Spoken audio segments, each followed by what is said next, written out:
But what we have to be concerned about is our export performance to China, which, as I've said, lags behind, far behind what it should be, given the size and the promise of this market, and in terms of rate of growth, lags far behind Europe's exports to China and Japan's exports to China, even though we take a third of everything China exports to the rest of the world. We would have seen a dialogue of the kind that we have seen between the President of the United States. We are not asking anything of China China can't do. You all know this. And second, there is no shortcut to this accession, political or otherwise.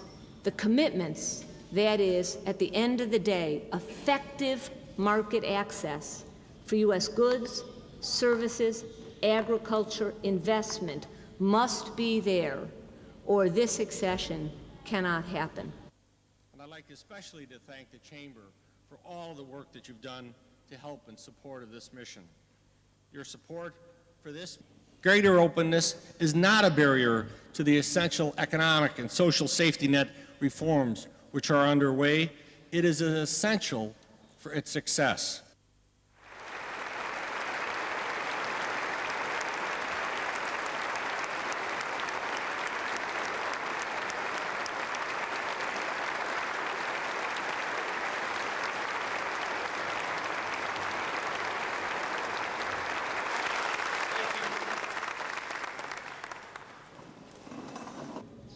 President Zhang and I agree on the importance of China's entry into the World Trade Organization. But that can only happen on strong terms, the same terms that other nations of the world abide by to benefit from WTO membership. Of course, there will have to be an individual agreement that recognizes the transitions China must undertake. But the terms have to be clear and unambiguous.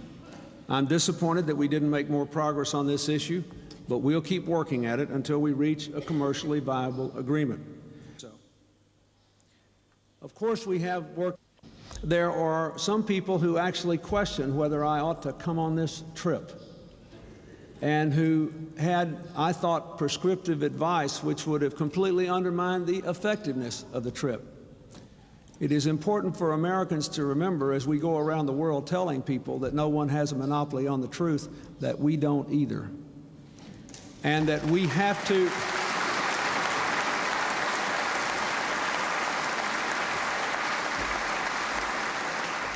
and that we live in a world where the unique position of the United States as the world's remaining military superpower, with all of our economic strength, is such that we can maximize our influence only by reaching out a hand of cooperation.